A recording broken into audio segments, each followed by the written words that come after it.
few moments, we'll be live with Ron Fitzgerald.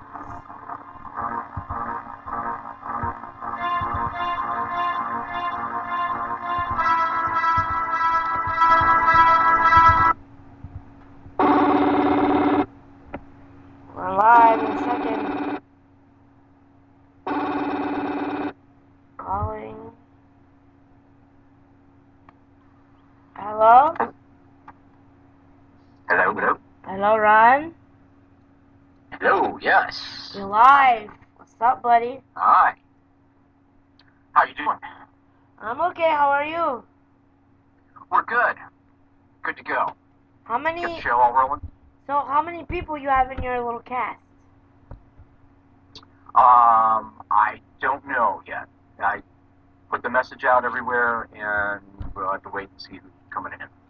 No, I mean, when you do your shows, when you do your live shows, how many people you take with you on stage? Oh, how many people they're bringing on stage? Yes. I mean, like, that are in the show? Yeah, they're with you in the show. Well, it depends on the size of the show. If I'm doing a larger show, I've usually got a couple of my lovely companions in the show, and then there's a couple of more performers with me that I call the punk monks. They're the guys in the hooded robes and things like that are bringing things on and off stage and moving things around and stuff. And then the ladies that help me that also, you know, they're dancers and performers, and they're tortured for your entertainment. Really? So, how long you been doing this? Ron, how long you been doing this? I have been, well, I started when I was 8 years old. I got a little, like a magic kit in a box as a gift. Cards. And that just, yeah, I mean, I think everybody's had one at one point. You know, somebody's had, you know, like, you know, TV magic cards or something like that, or, you know, some sort of magic kit. And, you know, for some reason it stuck with me, and I liked it, and then, you know, developed that into what I'm doing now. It didn't start that way. When I started, it was all very traditional kind of magic and stuff like that. And then it was later I took it to the dark side. That's insane. So, now, how did you become world known? Oh, well, that just has to do with just going out and doing your, you know, just, you know, like anyone else. You just go out and you do it. And you do it, you do it, you do it. And then, you know, eventually you rack up enough, you know, stage time and travel hours and in different places to where, you know, eventually now I've been all over the place from Hollywood to Hong Kong, you know, performing and everything. So it's all about doing something different and then just continuing to just hammer away at it like any cool fun career. You just, you know, you love it, so you just want to go out and do it again and again and again, and then that you know, that if you're doing something right, it'll take you everywhere. Okay. Now, let me ask something very intriguing. How many illusion shows do you do a year? That all depends, because I split my time kind of between many different projects, and some of them are film projects, you know, some smaller. I've done, you know, a lot of different things that are smaller, you know, everything from some small web series pieces all the way up to feature films, a lot of feature horror, dark fantasy, and sci-fi, dark genre films, things like that. So I split my time between them. So it's always changing on how many shows I'm doing, and in terms of, you know, how many films I'm making, and then going back, and then, you know, and then doing shows. I perform at a lot of different, you know, horror and dark culture events. You know, like coming up, you'll be there.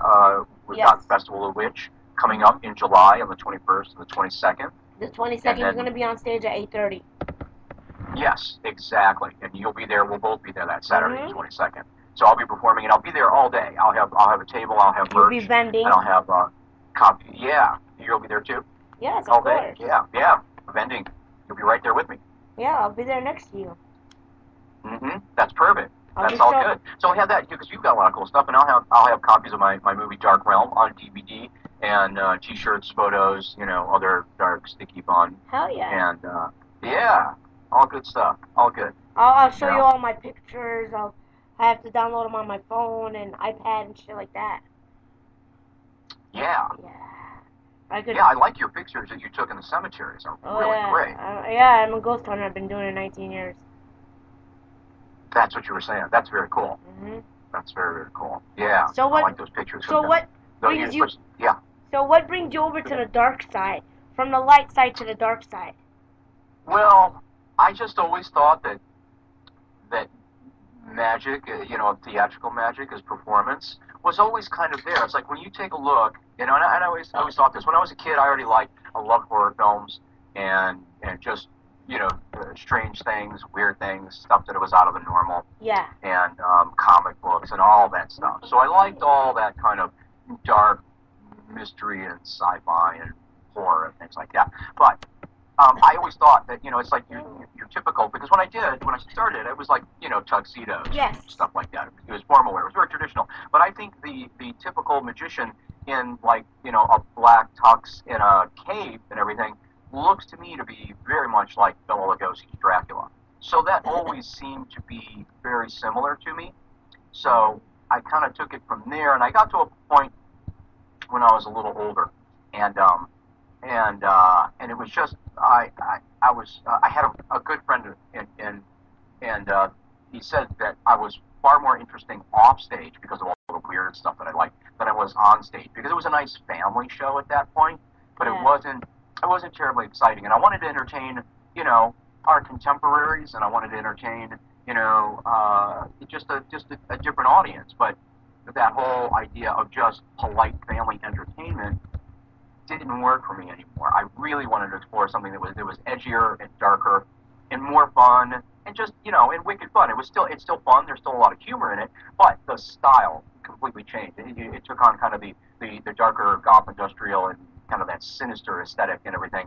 And it went there because at that point, I just, I put on my eyeliner and I never took it off. It was just something that I wanted to take it somewhere else, and I wanted to build the show that I always wanted to see, that was full of, stage illusion and magic and now let me ask you, because no one had ever done it, and I thought it would be just so different to take magic to that place. There's been a few illusionists over the years that have kind of touched on that and things like that, but most of them don't. Most of them kind of hint at it or something, but they really don't. And I just thought there was so many sinister overtones in the world of illusion and everything. I mean, you're subduing women, you're tying them up, chaining them up, you're putting them in boxes, and then you're torturing them, cutting them into pieces and stuff for the entertainment pleasure of many.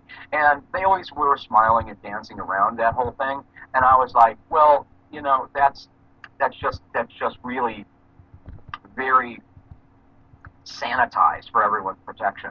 I'm like, let's just show this, as the darker kind of material some of it could be, and also infusing it with a lot of theatrical overtones. So it was getting back into like what you do in in stage plays and films and things, which is tell a story.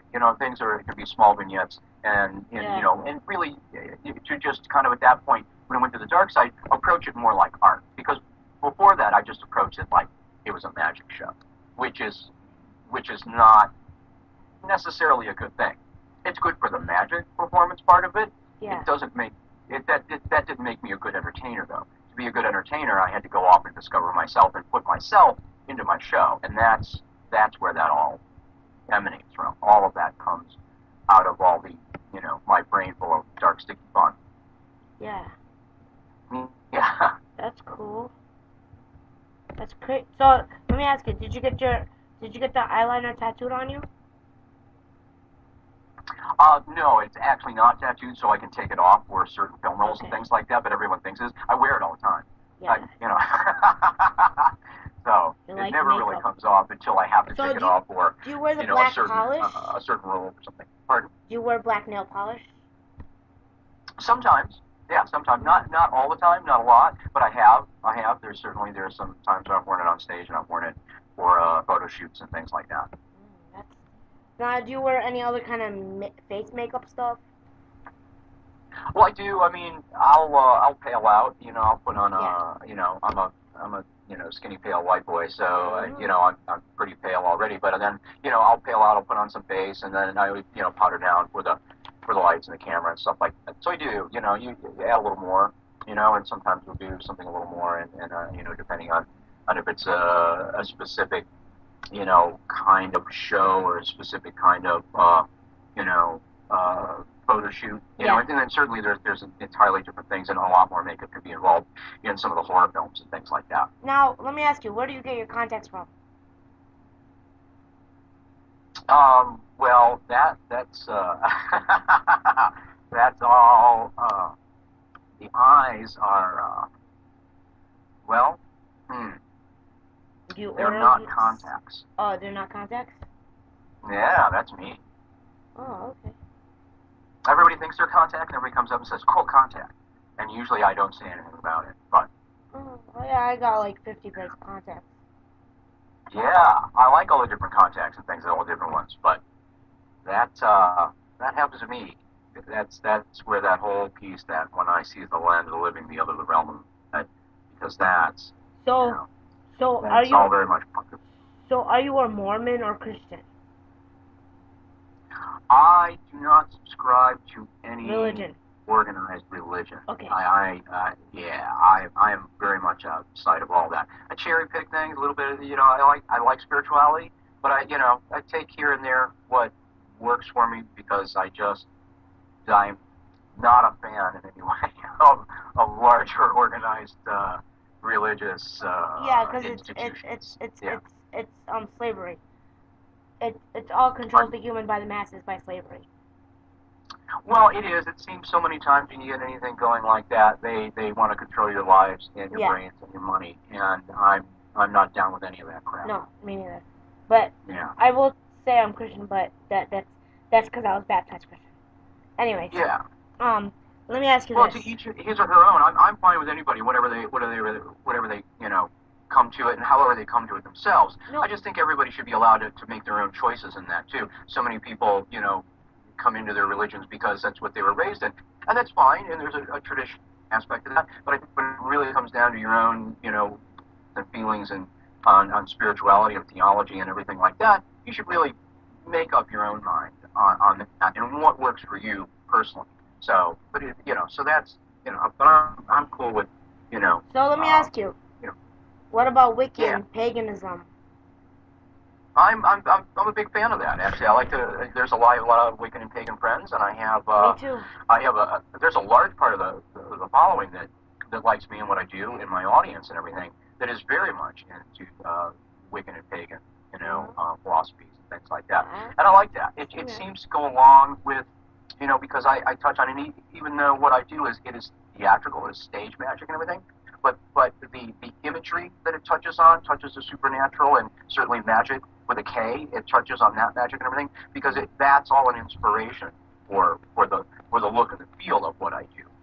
Even though what I'm doing is purely stagecraft. Now, let me ask you. Now, do you do any special type of performances for like the cancer patients, special needs, retirement homes, charities, or anything like that?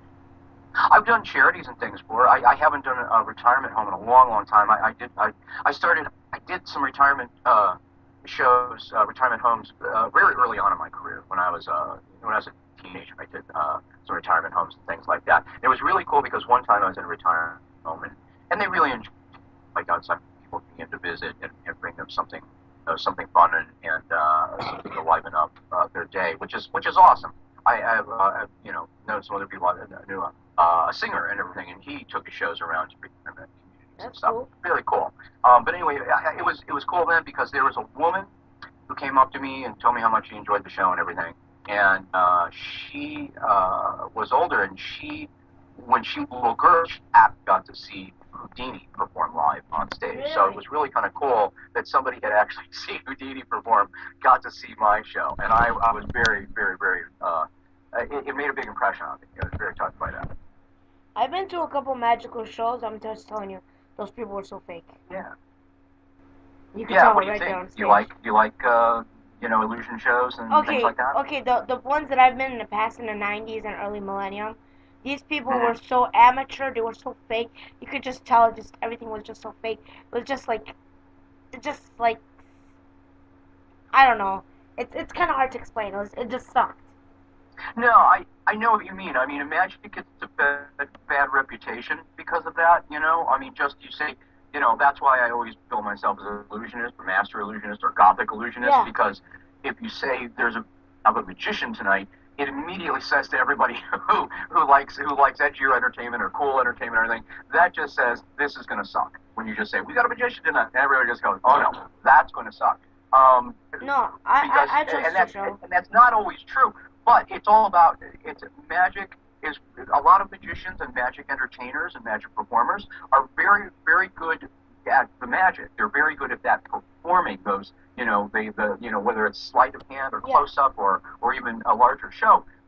Good technically, but they many of them fail as entertainers because they're not being any new or interesting or different or even a real personality. They're not themselves. It's like some very full version of Yeah. themselves that they got from emulating somebody else that taught them stuff. My early career was very much like that. I was emulating what I had been taught by some fine gentlemen that had taught me. They took me under the wing and they taught me how to do things. But I was just emulating what I had been taught. It wasn't until I broke free and decided that, okay, now I've got some traditional training. Now I'm going to go off and mess with it and do my own thing. And that's when I was free of all that. And that's when I was free to, think of it and treat it like art and theater. Because treating it just like a magic show is always going to get you just that, and that's all it's going to get you, and that's not enough. Yeah. You want something more, and you want something that is going to speak to you Totally. and touch you in different ways, and you want something that you want good entertainment, you want Mhm. solid entertainment, Yes. and unfortunately, some magic performers do not bring that along with No. their package, which is very unfortunate. But that's why it has a bad Now, reputation. let me tell you about these people. There was these two shows that I went to. It was Yeah. local neighborhood kids, and they were actually performing in a in a school stage. And Yeah. I'm telling you, this was in high school. I'm telling you, these people Yeah. freaking sucked. Yeah, well, if they're young, they still have, a lot of development to do Mhm. too. I mean, not all my early shows were good shows either. So, I mean, everybody needs a place they can go explore and experiment and spend some stage time and be bad. I mean, that's the hard thing about it now, especially when you can, take video of that and put it right on the internet and you immediately can have a worldwide audience, but Mhm. you're not up to a worldwide audience if you're still developing. So, I'm always thinking you got to cut slack to newer and younger performers simply because they need more time to explore and develop their art. So let me ask you, would you ever think about doing a performance for leukemia kids? Absolutely. Okay. So, Yeah. have anybody tried contacting you for that? No. If you have something in mind, I mean, I'm I always. I can get some things going Mhm. for you. I can try to find you something. Yeah. Yeah, I'm going to be a good fit because some of the stuff I do is a little darker and scarier as long as they're good with that. I mean, because kids like younger kids too, they like Harry Potter and all that kind of stuff. So if it's presented in the right way, that's all good. It can't be too dark because you're trying to lighten their spirits and things like that. So that's Yeah. good. But they do if they like that, and I'd certainly be I'll, more than willing to do a I'll- benefit like that. I'll It's look- just that a lot of charities don't seek me out because what I do is a little too edgy for them. I'll look. But I'm I'll look certainly into willing that. to. I'll look into that. I know some things. So, what is your Cool. What is your best trick or favorite trick you do? There's a bunch of things. I mean, Like, just name one. All right. Well, and this is a big audience favorite, and I love performing it. I love doing this, which is the razor blade, the razor blade act.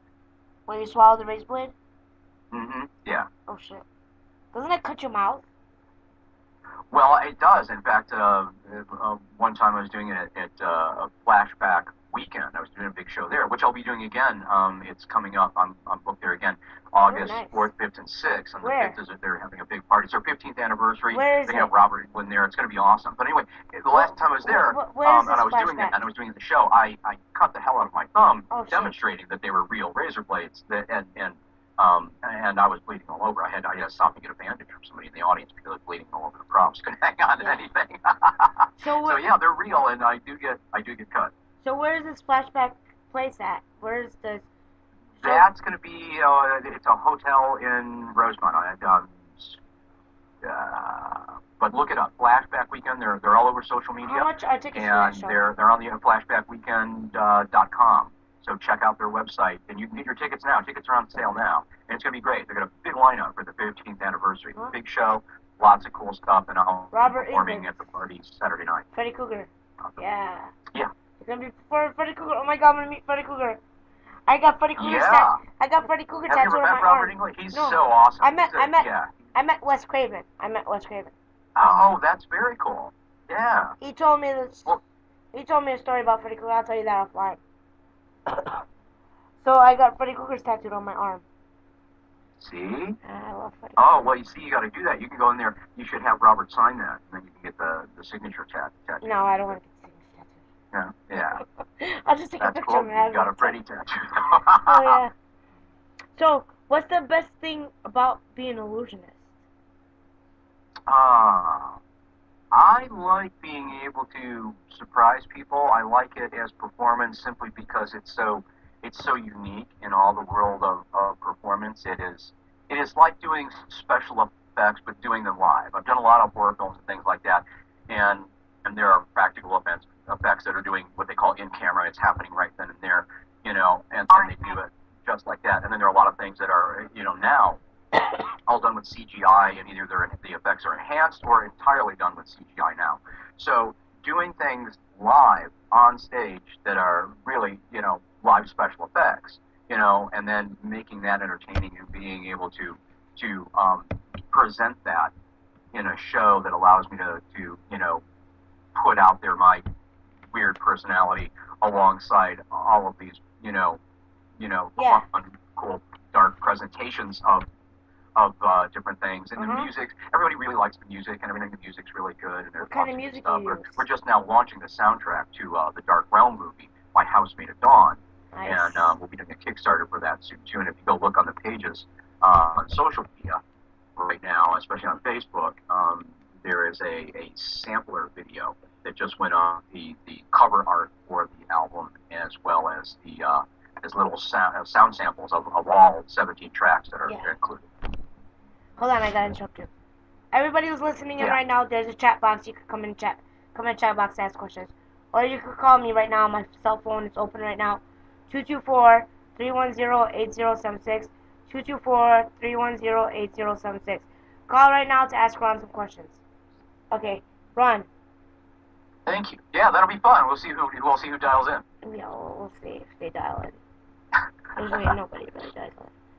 All my dark, sticky peeps and creeps out there. People are so lazy all two sometimes. of them. Sometimes people are so lazy. So, what is the hardest illusion you have done? Wow. It's hard to say. Some have taken longer to develop than other ones.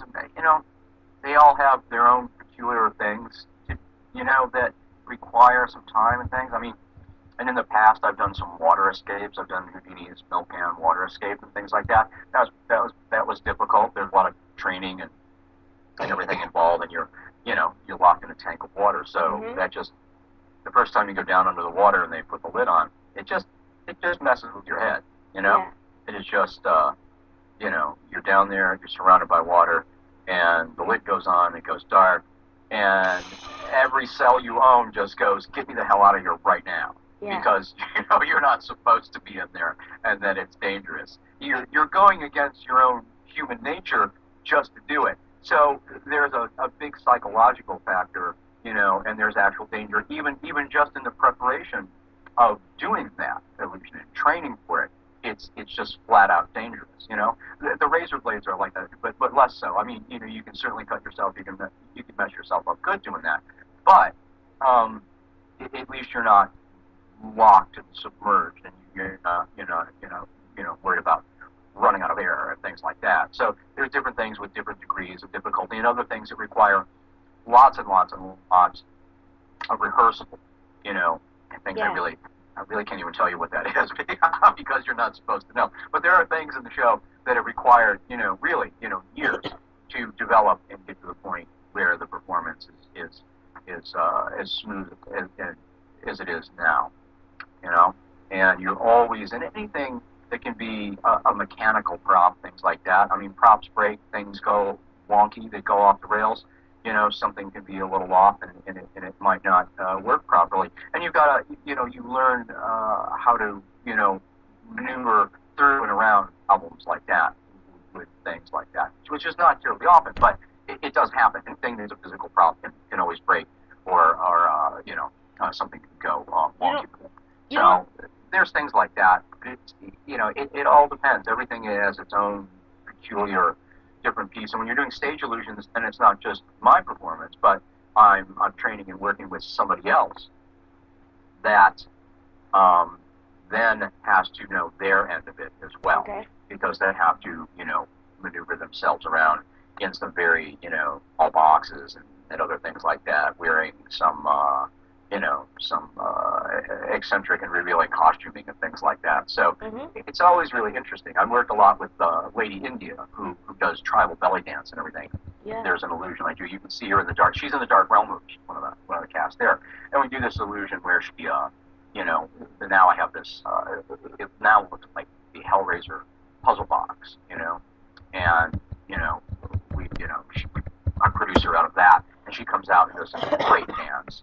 And she's really great at it. So there's a lot involved because she has to do the illusion, she has to do her own thing, she has to construct the dance. We work together on the look and the costuming and things like that. So a lot of things like that, are a lot of collaboration as well. And I like to do that. I like to collaborate with artists, especially live performance and things. I work with a lot of burlesque performers and even synthetic performers and things like that. Yeah. A lot of different people that maybe normally wouldn't be in the world of illusion, but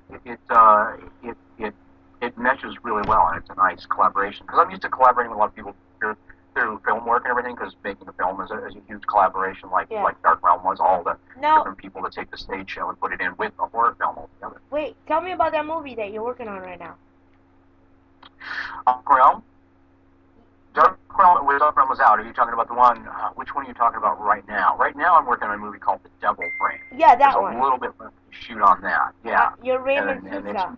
They're in editing right now. We have some final scenes to shoot, and they're actually even writing a little more as kind of some of the more surreal things. It is a really cool film made, written and directed by Rob Sepulveda here in Chicago, and he and I worked on it. We've got another film. It's a short film, 10 minutes long. It's on YouTube.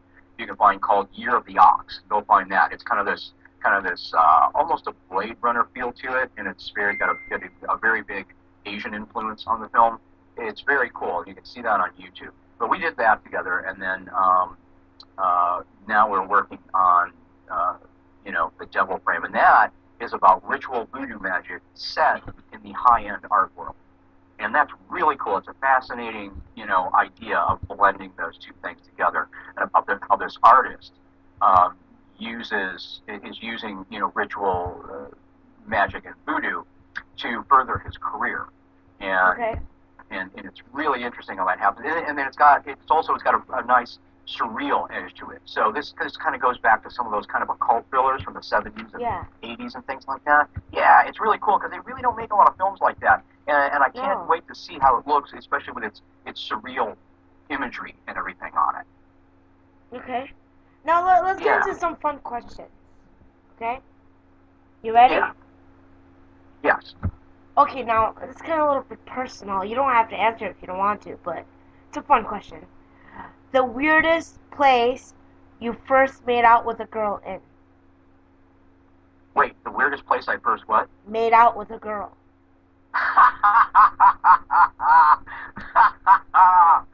Oh, there's a lot of weird places. Just name one. This one. How about a coffin? Oh shit, really, a coffin? Oh yeah, I've done more than that in a coffin. Well, yeah, me and Dave done that too. See? I'm sure there's a lot of people in my audience and your audience that have done something very similar to that. Yeah, they might be doing it right now while they're listening to it. How about in the I can only cemetery? hope.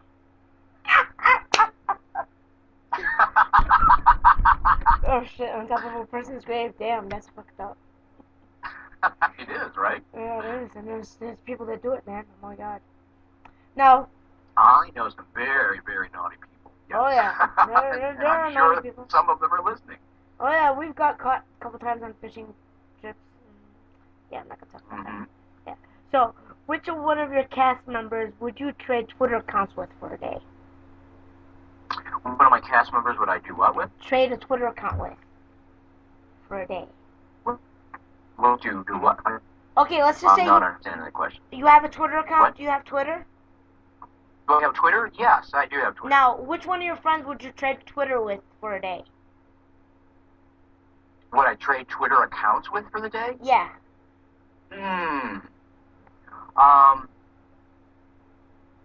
Hmm.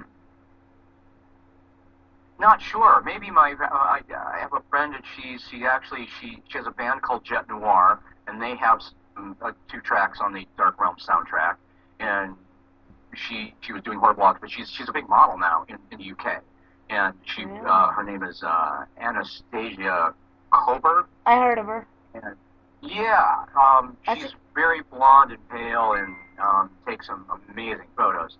And she's always wonderfully provocative on her Twitter. So I might consider trading with her because then I'm swapping genders and I'm swapping for a very gorgeous provocative model, and that could be interesting. That could be fun.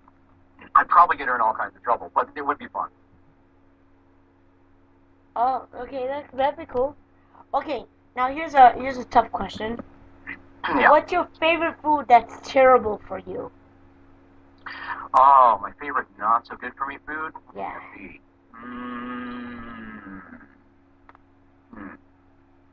I eat, I mainly drink blood, and then I eat very healthy. So it's mostly blood and kale is my diet. No. So I don't know, probably pizza, but really good pizza. For my money, Aurelio's Pizza in the South Burbs, and they're franchised out of the country too. But Aurelio's Pizza, some of the finest pizza, well, the finest pizza in the entire known galaxy. That's cool. Mine would be. It's good. They must put some crack or something in that sauce because you just want to keep eating that stuff. Mine be avocado probably. Mm-mm. Mine be avocado. Wait, yours is which? Avocado.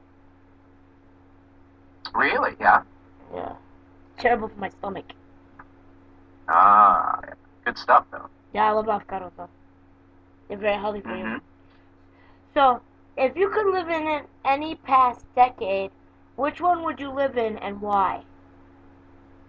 Any town? Any past decade, like Any past 1950s, decade. 40s, 30s, Yeah, I'm sorry. 1890s. The signal's a little funky It's sometimes. okay. So if I'm asking you to repeat, just bear with me. It's okay. Past decade. Wow. It would be fun to go like into the both. It would be fun to go to the 1880s because that's when Houdini was around and like that turn of the century, the golden age of magic they call it in the magic and illusion industry. Yeah. Around 1900 there. That's when there was. I mean, it's before television. It's just before movies. It's before any mass media other than newspapers. But theater shows were all the rage, and it was the golden age of illusion shows because all the big touring illusion shows. There were large touring illusion shows that toured all over the globe, and you could go see all these amazing and they were kind of dark back then. They still had a connection to like magic with a K and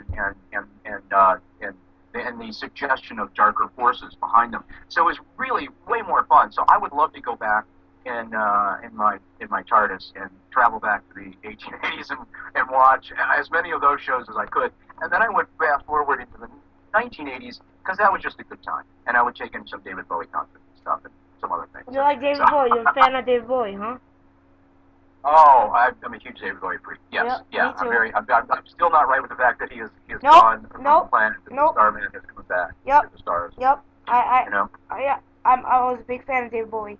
I love David Bowie. I know a lot. Yeah, I mean, he's the only person I've ever. I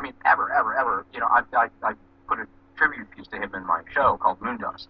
Nice. So I put that together, and a few times I just did one at Smudge Lipstick Burlesque. At the beginning of June, I performed as the Goblin King. Bowie from Labyrinth. Hell yeah. And did that with a floating ball routine, which is really fun. Wait. Did you wear those tight spandex pants?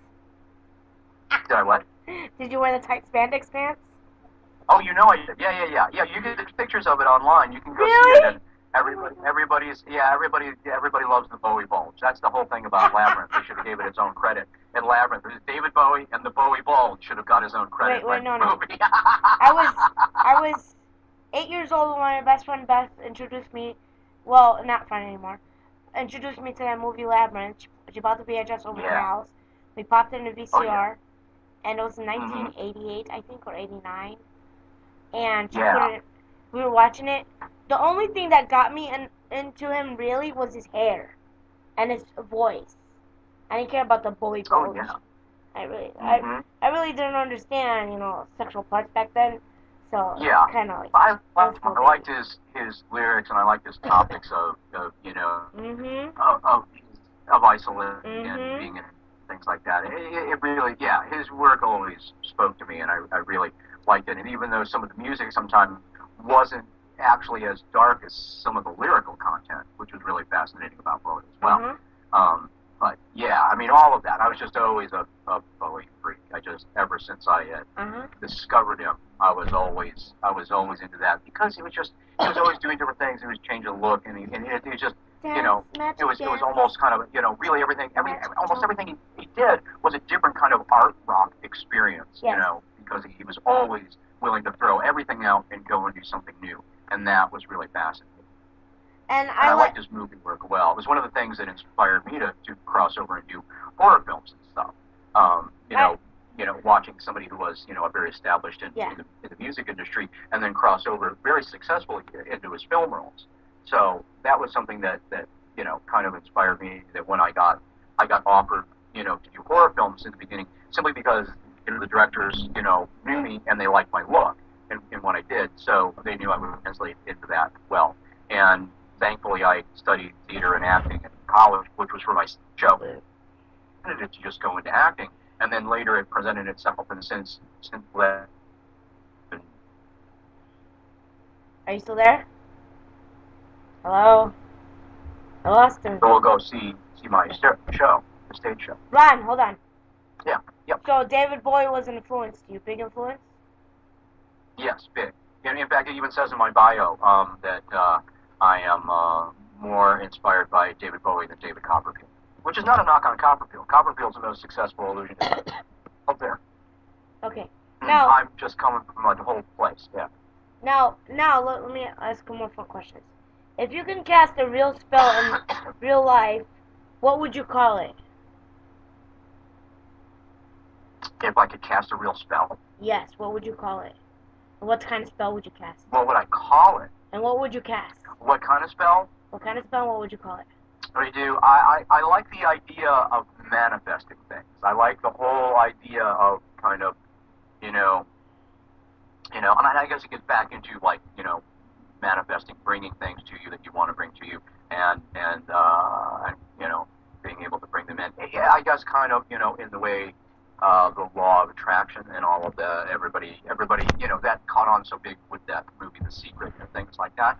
And I always thought that, manifesting that kind of life, the things you want in life, and that, because it's very similar. I mean, whether it's magic or just, getting into your own subconscious, in your own brain, that then it's all about focus and attention. Okay. Whether you're, but it's none of it's any good if you're not taking action on it. It's all about the action. But so any sort of spell would be to manifest something positive, something good. Okay, so let's just manifest. So manifest what? Why would you not want to interchange things, like interchange a Corvette to a Cavalier? Oh, some sort of transmutation? Yeah. That would be fascinating as well. Absolutely. Yeah. How long we got called? That would be great fun. Who is this? Hey, what's up? Hey, Hey, what's up? not much. Hi. My name's Carrie, and I'm here with Melly. Hi. Hi. Hi.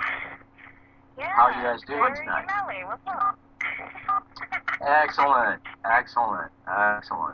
I was thinking about you earlier when I was talking about naughty people. I was thinking about you too. Do you have a question for Ron Fitzgerald? Yeah. Yeah, he's our buddy. Hi, what's up? Hi. It's Carrie Are and you guys Melly. enjoying the show? Yeah, it's pretty cool.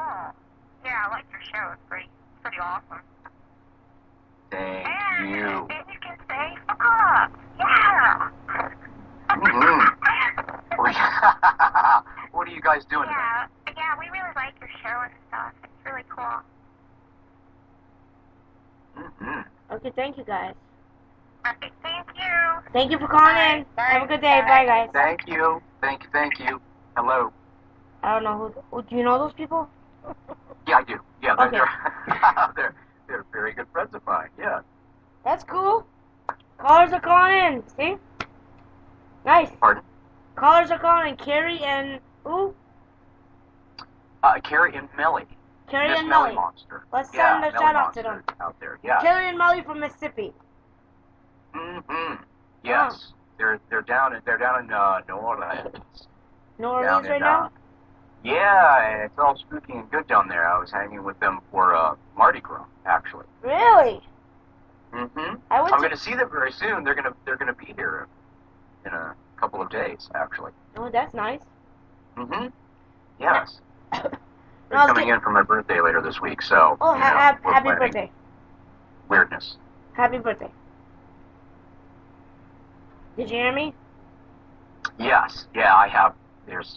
I said happy birthday. Oh, thank you very much. I'm sorry. There are notifications coming in on the phone, too. I thought I blocked them. They're coming through. But thank you very much. You're I welcome. appreciate that. So, now, let me ask you, do you any foreign language you wish to speak? All of them. I'd like to speak them all. I don't know if there's enough time to learn everything, but Like, what would you like to speak? What's the main language you want to learn? Yeah, I need some sort of Star Trek universal translator or, TARDIS translation in my head. It would be great to understand absolutely all of them. Actually, But I mean, so many. Actually, you can use Yahoo Messenger and type something out, a sentence, and Yeah. you can use a translator and it'll speak it to you in that language, and you could study Yeah. that language. That's how I learn languages. There is, we're getting closer to that kind of technology because there's all those translation It's programs out there Yahoo on the Messenger had it out for 10 years. Mm-hmm. So Fun, because I know I studied Spanish in the past and and things like that at school, so I know little bits and pieces of there. I don't use it enough to be anywhere near any kind of fluent or anything. I speak, But it'd be like that and just so many other things. It's like and then you go to Europe and stuff. You need to it's good to know a little French, a little German, a little Italian, maybe. And then you get up into Asia and knowing some of that. Maybe some Japanese, Chinese, things like that. I speak 12 languages. Do you really? Yeah. That's amazing. Which ones are they? Tell us what all the different languages you speak. Fuck. English, a little Spanish, mostly Neo-Aramaic, that's Assyrian. That's the language of Jesus Christ. A little bit Arabic, little Jewish, Japanese, French, Spanish, obviously, German, a little Russian, a little Gandhi, a couple other languages I don't even remember right now. Italian, a little bit Italian, Greek. Yeah, I can't remember the rest right now. But I'm sure I'll throw out the words up here and there. Mm-hmm. So, what do you think about Chris Angel? I think I really like Penn and Teller. Really? That's my answer to that question. So, do you have any hidden talents? Hidden talents? Yes. Well, I do, but if I told you, they wouldn't be hidden. Okay. Now, this is the most fun question. Yeah. The most embarrassing or funniest time you've had on stage? Oh, yeah. There's been... Name one. Name one. Well, here's something that immediately pops to mind. You know the guys I told you earlier that are in the hooded robes? Yeah. I call them the punk monks? Yes. Well, sometimes we have them in big skull masks and things like that. And one time in a show, it was a Halloween show, they were moving some things on and off. My table looks like a tombstone, looks like a giant chunk of granite. And of course, I was making a joke about that being a giant chunk of granite. You can move it around, and the audience was amused by that.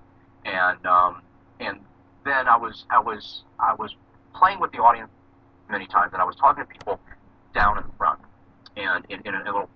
Usually, I'll find someplace and I'll say, I will call it the orgy section, and then we'll banter back and forth throughout the show. And I find the weird and the rowdy people, and they're the orgy section, and then I have a little chat with them. Every now and then I'll check back with them. And so I forget what it was, but I was asking them what they said something, and I said, well, what do you want to see? And they said they wanted to see the punk monks make out. And I said that wasn't going to happen, that that's the later show, and that's a more expensive ticket. And that got a big laugh. But then all of a sudden, behind me, the two punk monks came out, full robes, hoods up, skull mask on, and started to fake make out behind me. And that was hysterical. I really like that moment of the show. Okay, we got someone in the chat box. He's been chatting for a few minutes. He's like, my voice is so cute. Oh my gosh, hostess, you sound so young. Okay, he's talking about me. So, he's asking you, what's the difference between illusionist and magician? Illusionist generally means that you're working, a larger show. It's the big props when you are taking your companions up on stage and everything, and you're putting them in a large, prop or box or something, like that, frame, something. When you're working with other people, when you're working with large scale illusions, that's largely an illusion. But I take that meaning even further into my smaller shows of stand up and stage illusion, things like that, because it's in the first definition I gave you, that's kind of the difference between, a lot of times you say magician and they're doing smaller shows and even close up. And they call those, those are close up magicians or close up workers. And then you have, the stage illusions, and that's a much bigger show. And that's generally kind of in people in the audience and in the general public, kind of how they know. But I think all of it is illusion at its core, because, you're doing something that, appears to be something that it's really not. The appearance of some sort of strange thing happening or otherworldly powers, however you want to frame that for you. But so on every level, you're doing illusion. An illusion can happen, in your own hands with a really good close-up worker. An illusion can happen, on a small stage, and and something like that. It can happen, at a private party, in somebody's home or something like that. And it can happen on a stage. So it's illusion to me. It's just a lot of times when you say master illusionist, that's a certain kind of, I think, larger, grander kind of show, and it also tends to kind of denote somebody who has devoted their life to the performance of stage magic and illusion, and that's like master illusionist right there. Somebody who's just really immersed in it and is doing, a lot of big and unusual projects with art. Now, Ron, let me ask you. Yeah. Now, do you have that power where you just sit there and stare for a couple of seconds? Let's say you put your hand in front of you, okay? You sit there and stare at it for a couple of seconds. And then you start seeing doubles, but then you can keep that double vision for like 10 minutes going. Can you do that? Mm-hmm. Do you have that kind of power? Do I have? Not keep that vision going for like 10 no. minutes. I mean, I've seen some strange things and stuff, but I mean, it's nothing that I can just, manifest like for people on demand or anything like that. Like that, Well, I seem to hold that power. Yeah. So, let me ask you. Would I like that? Would you like to? I'll teach you that power. I'll teach you it. It could be fun, although if that were, it could be fun and very scary for people. But I'll teach you that power. You could probably use it in your next show. Okay. Cool. Now, let me see. Where is your favorite place in the world to visit? My favorite place to do what? To visit in the world. Oh, to visit? A lot of different places. Pick one. London. Nice. Yeah, I like London a lot. Hong Kong was very fun too, but I really enjoyed London and But would you visit it right now with what's going on? Yeah. I mean, you can't be afraid of that. Everybody has to be aware at all times, but yeah, I think if everybody cowers and stays at home and doesn't live their lives, they're you know, uh, somebody you're already giving somebody power over you, and that's no good. I mean, but anytime you're out in public, you should always be aware of your surroundings and what's going on. No. But you could be outside and get mushed by a bus or something. I mean, you gotta. Hopefully, everybody you're aware and everything, and nothing like that does happen. But I mean, there are a lot of things that could potentially harm or kill you out there, and we can't live our lives just worrying that might be. I mean, now do they have a high incidence of those events right now? They do, and they're working on it. But security is at very high levels right now. So, yeah, I mean, those things are always bad. I mean, it's anything. Anytime there's a shooting, or now they're stabbing people and running them over with their Yes. vehicles. So, I just, yeah, I mean, and it's horrible. It's heinous. It's inhumane, and We got another caller. it Hold is on. just. Oh, all right. From Louisiana. Hello? Hi. Hello. Who is this? It's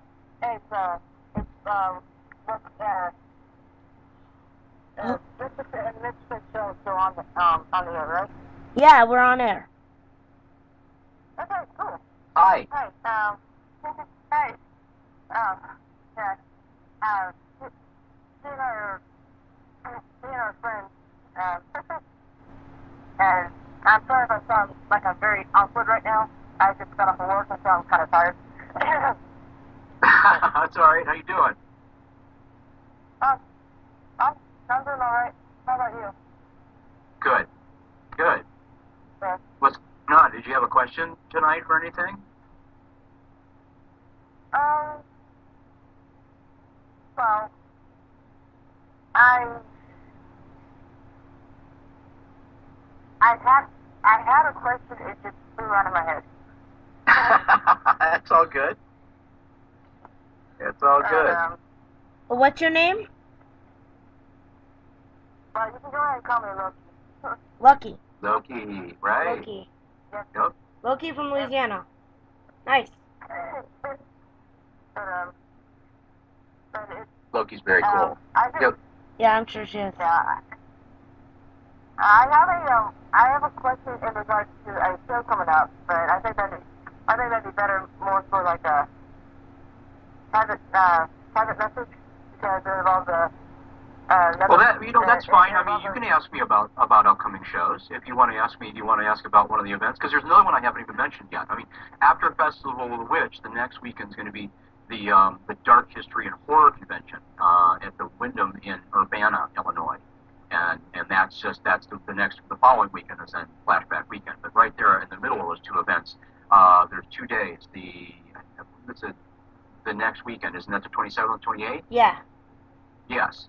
And that Friday and Saturday down at the Wyndham in Urbana, Dark History and Horror Convention. You can find them online and check them out. Going to be some great guests. Lots of really fun, cool, dark culture happening there, and I'll be performing there on Saturday. That Saturday that weekend, the 28th, I believe. You got it?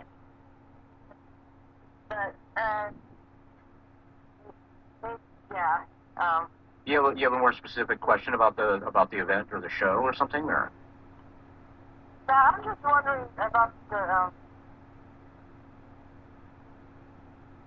Yeah, I'm getting a belated message from somebody else that says that maybe I should write my questions down before I call. Yeah, you should. That's all good. You should come up and visit. You should come up and hang out and watch the show. Yeah, that'd be great. I would just like, specific date, specific time, and if you get to see me, because, I was trying to get the, you could tell me the, title of the event. I just want to know who would all be there and all that stuff, and location and stuff like that. And I also need, like, specific dates and times because, well, my manager's kind of a butt that way. I need like at least a couple of weeks in advance. Yeah. So, Okay, I apologize because I know that you're a busy man. Low-key. You Huh? could actually find an event on the like page on the Realm, right? Yeah. You Yeah, it's all the events are all there posted. They're all They're all- over Facebook and Yeah. on Instagram, and I'm starting to they're not all of them are on Twitter yet. They're starting They're to not go on Twitter. your site and, yet, and they'll list it Fitzgerald. very soon.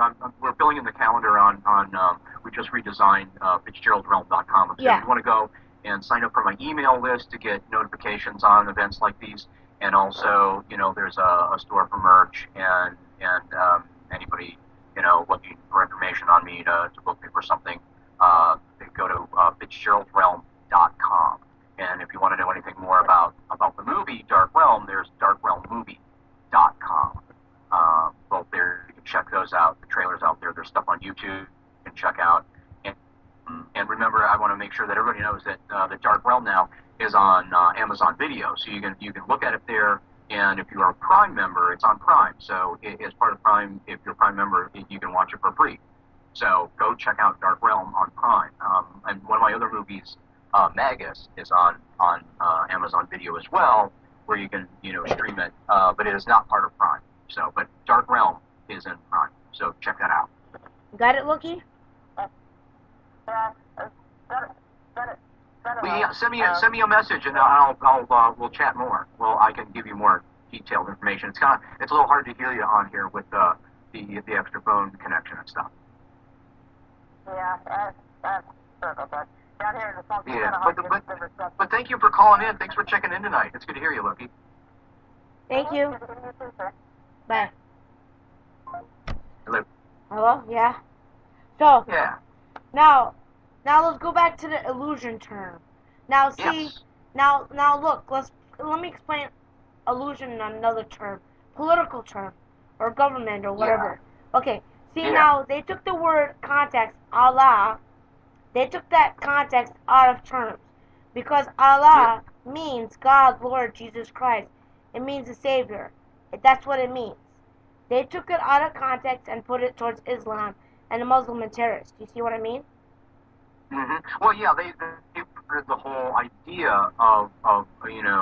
Islam and the Quran and everything to fit their own intent, Uh-huh. and that made it easier for them to be able to recruit people. That's another Thinking illusionist. that they were. Yeah, that's another all. illusion. That's the only reason they attached themselves to that was because they wanted to use Uh-huh. that kind of law, and then they wanted to use that as a recruitment tool for other people. Now let me ask you a couple more fun questions. Now, Yeah. okay, you remember the Smurfs? Yes. Which Smurf character would you choose to be? I don't remember them all by name. But if there's a Smurf with a shaved head and has a Gothic illusion show and his eyes don't match and he wears eyeliner, that's the Smurf I would be. Okay. What's the last TV show you binge watched? What am I watching right now? I've been watching several things. I've been actually going back and watching Orphan Black Oh, nice. online. Yeah, I like that. That and Doctor Who. I've been watching Doctor Who online too. I've been watching Charmed. Are you Witch with Friends? Yeah. Charmed. You know Charmed, the Three Witches. Oh, Charmed. Yes, Yeah, they have all of it on there. That's all on Netflix. Netflix. Yeah, the whole series is there. And plus, And I own the whole DVD collection. Yeah, don't ask why. My mom got Do ya? me. Awesome. My mom got it for me. Yeah. And Vampire Diaries too. Oh, yeah. Vampire Diaries. I like the originals. My friend The originals, Mike, yeah, he actually does makeup on the originals. Really? They're Really? Yes. Yeah, I have a friend that works in the industry, and that's so he's down there working on that show. Coming up, Really? they're going to start shooting over summer, so a few Yeah. more weeks. Klaus, They're I gonna think Klaus they're is gonna be attractive. starting up their next season. I think their final season. I think Klaus is very attractive. Yes, I like that show. I like all the English accents and all that. It's set down in New Orleans. All of that's very, very cool. Also, I like that show. So yeah. The only person I find attractive on the Vampire Diaries is Damien. He's hot. Really? Yeah, is that the character you like on there? Hell yeah, he's hot. Yeah. He's the fun one because the other brother is Stefan just way is too too boring. patterned Yes. off of Angel, from the Buffy and Yeah. Angel stuff. Yeah. He seems very similar to that character, and even in the way he looks. But yeah, the Damon character, far more interesting. He's probably the most interesting, guy to watch on that whole show because that character and the way that, I forget the actor's name, but the way he plays that, he really seems to be having a lot of fun with it. So that's a good Ian Summerall? a good part. Mm-hmm. Yeah, okay. Now, let's say you've been invited to play in Vegas. What would you call your show? I don't know, for a Vegas show, it would have to be Fitzgerald Realm. Maybe we call it the Dark and Sticky Show, something like that. Vegas would be interesting. I wouldn't want to go out there for like some 10-year contract, but it would definitely be fun. I think now with the kind of things that they have out there and the different shows and everything, that because I used to not think of myself as any kind of a Vegas show because of the kind of shows they had out there. But now that they have all the Cirque du Soleil and Penn and Teller and a lot of other really interesting, and they've got residency shows from some big artists, I would be interested in going out there for a while. It would be fun to sit in a theater because of the level of production you could have on the show, being in one place all the time, and that would be really great to be able to put that kind of production and that kind of sound and lights and everything and other effects and, flame jets, smoke, all of that stuff, all the whistles and bells, and a really cool show and being able to be super provocative with it and put it out there for a Vegas audience. That would be satisfying. Plus, the money definitely would be would be enough to get me there. So it would be fun to do a show like that because of the level of production, and it would make it so much more fun for the audience. There's stuff you could do if you're in a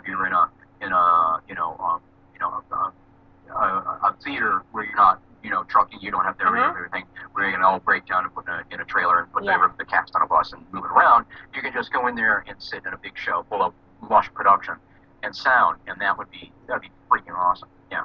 Now, let me ask you. Now, you know how they stopped doing Ringling Brothers Barnum's Bailey Circus, and I know. You've seen how it does. After 100 and some years. Have you seen the trend? They're stopping a lot of stuff from happening now. Yeah. There's a trend going on. We need to stop that. Yeah, there's a bad trend. So there's a lot of things, and a lot of it is we are changing over from the remnants of the Industrial Revolution, and it's the 21st century now, and now we're in the information age. We're very much about technology. We're very much about information, and the delivery system on everything has changed, which has changed entertainment all the way around. But there are some. It's harder for touring shows. It's harder for other things. That's one reason I made Dark Well, because it's got so much of my live performance in it. It was like taking the show on tour worldwide without have to physically take the show on tour. Wait. So, did you hear about that Dio show they did out in Europe? After Dio died, like after 10 years after he died, they did a projection show of him. Like a projection show. A projection show? Really? Yeah, they put him on stage as a projection. Interesting. Yeah. Can you believe they're doing that shit? They talk about that, and they want to work with virtual VR environments and things like that. And they talk about using, putting performers on stage as a hologram, things like that. I'm good. Yeah, and all of that. I mean, it's interesting technology, and it could be fun to use. But I mean, the whole idea of live performance is to be there live. That you're there, and there's a connection and a communion and an energy that's going between the performer or performers and the audience. Yes. And so when you start to put technology in the middle of those two things, it's a convenient delivery system, but you've severed the actual rapport with the audience. So I mean, that's no different than going to a movie at that point. Yes. So it's not the same sort of live concert or theater. If you don't, as long as that's not how they're trying to sell it to you, and not what you expect that you're going to get, that's fine. I think it's legitimate then. But if you go to expect one thing, a concert that's delivered through, technology and without the performers actually there, then it's not going to be the same. You're not going to have that same rapport and connection with a live audience. Exactly. It's an entirely different animal. They're trying to take over. They're trying to take over the stages, the concert worlds, the theaters. trying to take over everything. They're trying to destroy everything and make it all computers and robots. Well, a lot of it is I don't mind the technology. I think it enhances our life. I think we need to learn how to make the technology work for us and not the other way around, because Yes. people are getting addicted to technology and social media and other things. And I have a very love-hate relationship with my social media. I like the connection to the people, of most of them anyway. The ones I don't, I just block, and then you're done with them. But I also don't. I refuse to come running every time the social media says, "Hey, I need your attention. Somebody liked something." You know, that's great. I'll get back to it. It's going to be there when I get back to it later. Because a lot of times I don't always sit and bother to do a lot of live streaming or do other things. When I'm in the middle of doing a show or working on a project, I'll post things after I'm done. But I want to go be in that experience. I want to go do that project and be there 100% in that experience. And I might stop and put up a photo or a post or something, but I'm not going to do that throughout the whole process. I know that's great to, you know, and it's fun for the audience to have that connection to what you're doing all the time.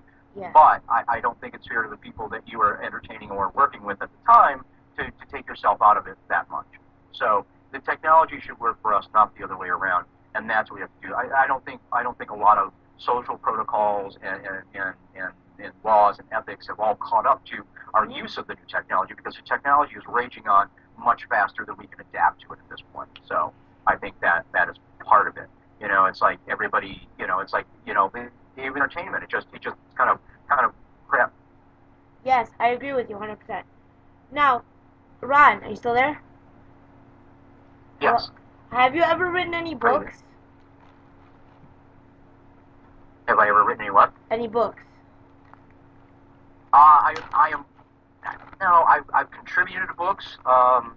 You know, some things. But I have not written my own as of yet. I am working on a project that's actually 3 stories from when I worked. I spent about 5-6 years working in the amusement parks for this great guy by the name of Bob. In fact, he's one of the people I've written for in some of his illusion books. He put out a couple of books later that were all about kind of darkly themed illusion for Halloween and things like that. Wait. And I wrote the foreword to a book called Illusions and things. Wait. But I'm working on my own book that'll be 3 stories from the time that took place in the time that I worked for him that involved, you know, it's kind of, you know, a coffin and a kidnapping, and at the time I was being investigated for being a cult leader in New York. So now, it's stories about that. Tell me about the amusement park you worked at. What was the name? What was well, the I was the cult leader in New York. This was actually upstate New York, Okay. and I was living with 3 women all summer long in a small apartment, and we were working. And I was managing and performing in a theme park production, and that show. You know, I mean, I'm a bit of an eccentric personality, and in that environment, you know, it was good. It worked, and I really liked the shows. It was working very well. But there were some other people. We had some gatherings, you know, and stuff, and everything was, you know, everything was cool. But there was some other employees from the park that came to join us. We invited them to come and hang out with us and everything. And there was this one girl whose mother really didn't like her hanging out with the weirdo entertainment bohemian types. So she tried to tell the local authorities that I was a cult leader, and they were investigating me. And I found this out when our landlady clued me in and said that an investigator had been to talk to her, and she told them that no, they're performers, and they might be a little weird, but they're just performers. Nobody's dangerous. And so the cop came over to visit us in the apartment, and he came upstairs and everything. And of course, it's decorated very weirdly, and we had a big coffin in the apartment, you know, as a kind of a conversation piece, let's say.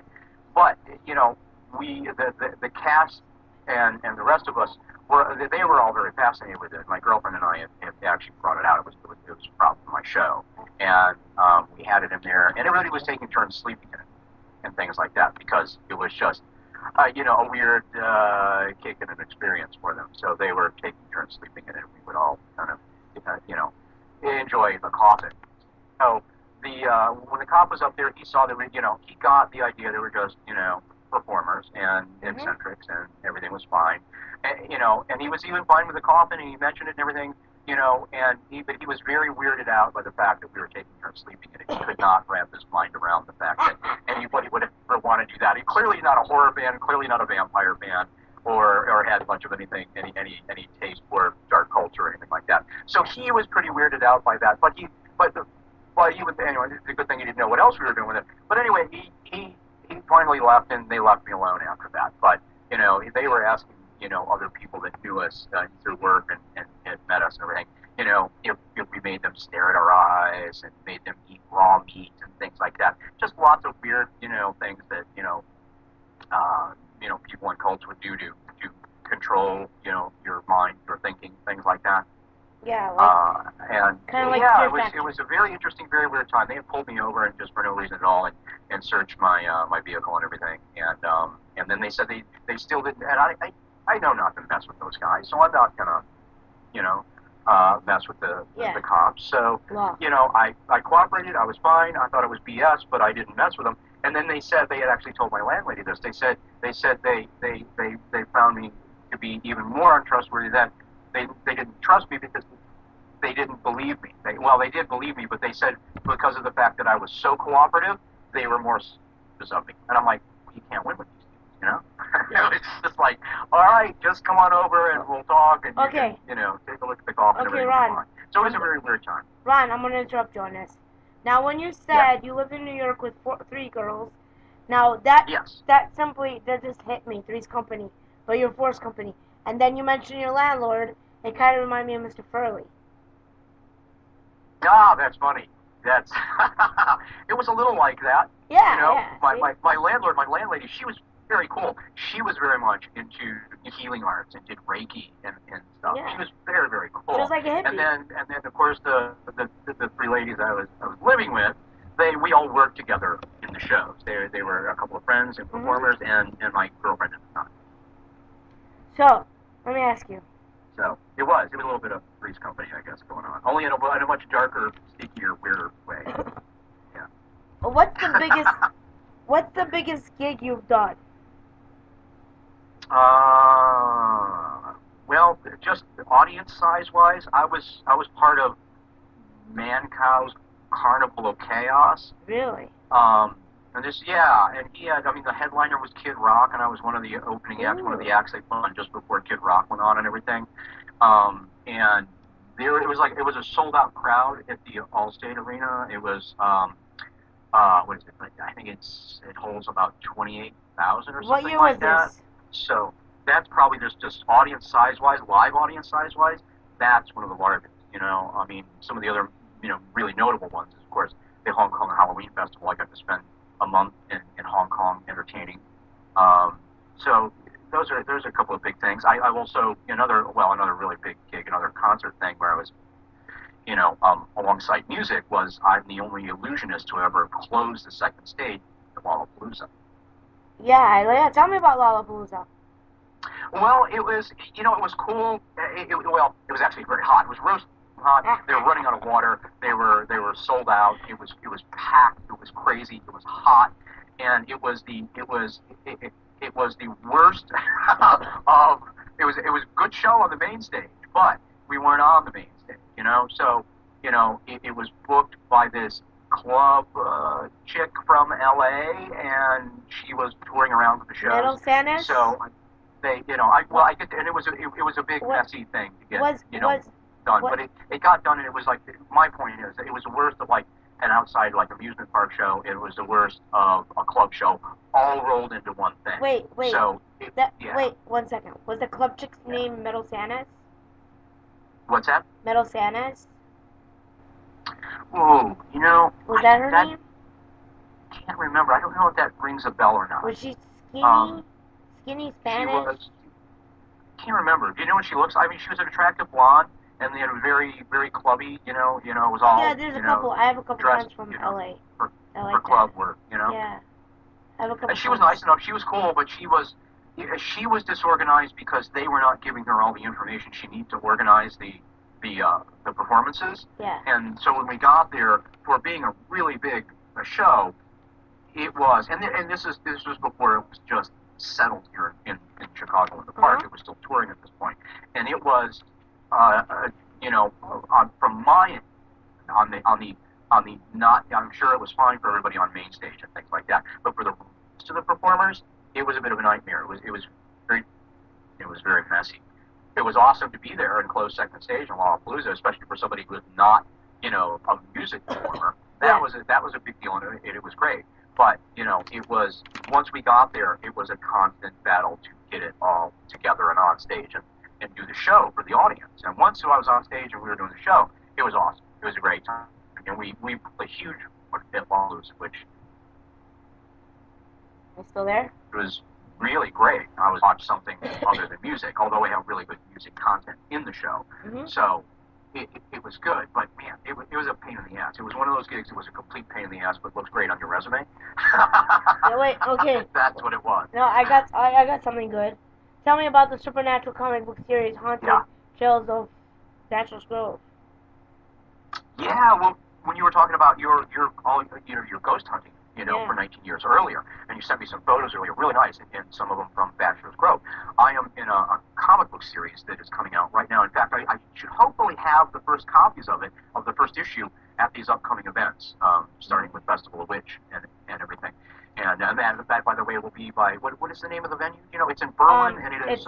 It's at the Kurok Lounge. Kurok Lounge.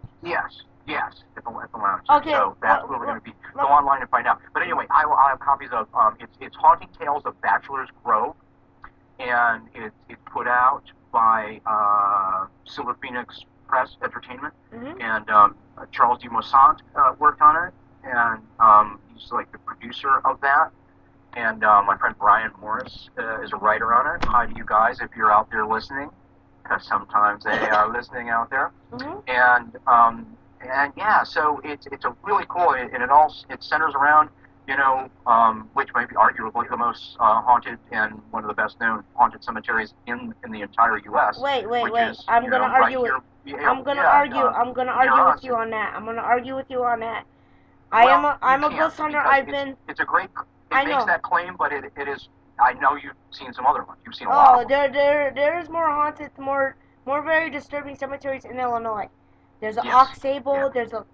I'm not going to mention a couple of names of these cemeteries because if I mention their names online, they're going to get vandalized. It's already been vandalized by teenagers or satanic worshippers. I understand that. I do not want the community for some reason, Bachelor's Grove has this great, national reputation now of people knowing it because it's been featured, on shows and in movies and things like that. Like the Ghost Hunters, they've even made some horror films about it now. So it's very cool. But the comic book features, it's great art, it's great writing. You'll like the stories, and they're all about these cool tales of the supernatural that center around Bachelor's Grove. And it's got and there are two actual real people that are featured in the comic, and one is myself, and my image, my likeness, my personality is all in the pages, as a character in the comics, along with Kadrosha Ono. And Kadrosha is the queen of the paranormal, and she's an actual, psychic medium, and she is also featured in the comics. So you have two real personalities that are featured through the books, and there'll be a series of 6 altogether. The first one's about to launch. I'll have those very, very soon. And you'll be able to get them on my website, fitzgeraldrealm.com, and you'll be able to get them from me at events, alongside, Dark Realm and everything else. And, we got another call. Hold on. It sounds like another call coming in. Yeah. So people should come out and check that out. But check out the comics. And hey. What do we got? Loki. Yes. Now that I've got my thoughts together, and I'm a little less tired, I know you probably already answered this, Ron, but, okay. You have a genuine dedication and love for what you do that's rare to see nowadays. It really is. And what sparked the interest in Bachelor to begin with? start in on this? What got you to start in on this? That's what you said. What got me to start in magic in general, performing? Yeah, you have a genuine dedication and love for what you do that is rare to see. I mean, there are people who act just to act because it's like, big money and they want to be famous and stuff like that. You do it for the passion and the art. Yeah, I very much like that, and it didn't start that way. I had to kind of develop myself. I had to allow myself to treat it like art because I thought that, calling it and treating it as art. I don't know. It just felt like, you have to decide to embrace that, and I felt like maybe that was, I don't know, asking too much of the audience or me or something like that at first, but it was a matter of me kind of giving myself, permission to approach it like that, because I wanted to put that kind of work and thought and energy into it, and that's what artists do. So then I was fine with that. I kind of had to come to that place, but I started performing very early on. I got a magic kit when I was a kid, and then started performing, and then was doing very traditional stuff. And we were talking about that earlier in the show. Yeah. And then I got to a point where I was no longer entertaining to myself or my friends, my contemporaries, and I wanted to do a show that was entertaining to us, and I was able to work in my own personality. And my own personality, it was all about horror, and Halloween, and dark culture and cemeteries, and the goth, industrial, and fetish underground, which is a big influence on the sound and on the fashion, the look in the show. And it was all about that, and then also being able to expand into doing a lot of other really interesting projects, first visually with still photography and things like that, and also that's what actually brought me into the world of back into acting and film, and being featured in all of the mainly indie horror films and a lot of dark culture films, dark genre films that go along with it. Everything started with a movie called The Item, written and directed by Dan Clark, my friend, who we actually had made some really interesting cable television together in the past, back in the 80s together. We made this really weird show called The Realm Show, which then turned into my cable show later called Fitzgerald Realm. But anyway, he made this great movie called The Item. And you can go out there and find it. It's online in places. It's really cool. It's really different. And it went to the Sundance Film Festival. So my very first film that I was in was all adult culture, very dark, very twisted, very fun. And it went to Sundance. So, and Sundance called that film, by the way, this is a quote from the people that introduced it from Sundance. They said it was like Quentin Tarantino on acid. And it is. So if you want to see Quentin Tarantino on acid, I encourage you to go find a copy of The Item and look at it as soon as you can, because it is a twisted, fun, dark ride. So it was all that, It was, So I don't know. Does that answer your question? I'm kind of stream of thought, kind of. I think she was asking. Hold on. I think you were asking if you're in it for the fortune, fame, or for the arts. Oh, is that what you're asking me? Is that what you're asking, Loki? Well, I was asking that, I just what sparks interest. I mean, you could have stayed small time and local, but it's like, and then you just, did it just grow on its own, or is it just, did you actually focus and God, I did. I focused on changing, on infusing it with all the dark culture stuff. It didn't just happen. I mean, really, it was my intention to take it to the dark side and have fun with it, to infuse it with my own personality and let it be more personal. But in being more personal, it took on all of my interest and my influence when it went into the show. So that it really is. It did. It was all by design that I wanted to take it there. And then once I took it there, I let it evolve. I continue to take in different creative input and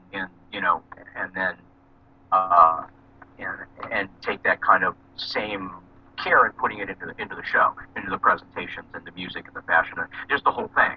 All of that, and the entertainment of it and and the kind of illusions, the choice of the kinds of material, the kinds of presentations of illusion that'll go on the show. So yeah, it was very much by design that I wanted to take it in that direction. And then like any project, you have to drive that project, and continue to take it where you want to go, while still letting some things kind of ferment and evolve inside of that structure that I created that was a much darker and more eccentric kind of entertainment, I guess. Does that answer your question more on point? Yeah, I just that's part of why I like. I mean, like you remind me of the Daily Departed David Bowie in that regard, because you just. Thank you. A huge compliment. You took a genre and you made it your own, and it's just. You don't get a lot, but it's really cool to just. I was just wondering if it was just like, other than hey, I want to do this, or it's like it's just partially what you designed and partially just growing on its own, like a like you could like pretty much like it's a garden of darkness that you designed yourself, and it just grew into the beauty that it is now. That's what I was. If that makes sense. Yeah. Well. Yeah. No, it does, and thank you. It is. I mean, I mean, I do try and approach it a lot like that. Like Bowie did, and exactly like what you're talking about. And just to put all of that into it, because I just think that's more. I think that's true to what I wanted out of it and what I wanted it to be, because I've always wanted it, and anything you're doing, you're just trying to make it the best you can and trying to elevate it and also put something out there that's new and unique and different, even though it's similar to what others have done in certain ways. I mean, I'm certainly not the only illusionist to ever be out there, but I certainly put my own take on it to put it out there in a way and put it out amongst everything else that made it unique. I'm gonna have to interrupt now. Look, Mom, I'm running out of minutes on my phone. Thank you for your call, okay? Okay. I hope he answered your questions. Yeah, thank you for calling, and I'll message me later, but thank you for calling. Thanks for calling back, too. All right. Okay, thank you. Have a good night. All right. Bye. Okay, thank you for letting me on your show. Yeah, you're welcome. Bye. Hello? Ron? Ron? Ah, there you are. You still there? Hello. Yeah, hello? Are you there? Yeah? Hello. Are you there? I'm right here. Okay. So a couple more questions and I'm gonna let you go. Okay, tell me about how did you land to be the cover model of Sue Dent's Electric Angel? I was thrilled. Sue and I are good friends, and she writes these. She's written a series of vampire books, and then this one was a little different. The stories, it departs from her vampire trilogy, and then goes into this other, thing about this different, I don't want to give it all away, but it's about another, kind of alienish kind of character that comes down, and I don't want to say a whole lot about it because I don't want to give it away. People should go and get a copy and go rent it. You can get it out there where books are sold. You can get it, and you can go get it from Sue herself and everything. Sue Dent, you'll find her all over social media and everything. But I was thrilled. We had met, and then we had kind of met, through some mutual friends and via the internet and everything. And then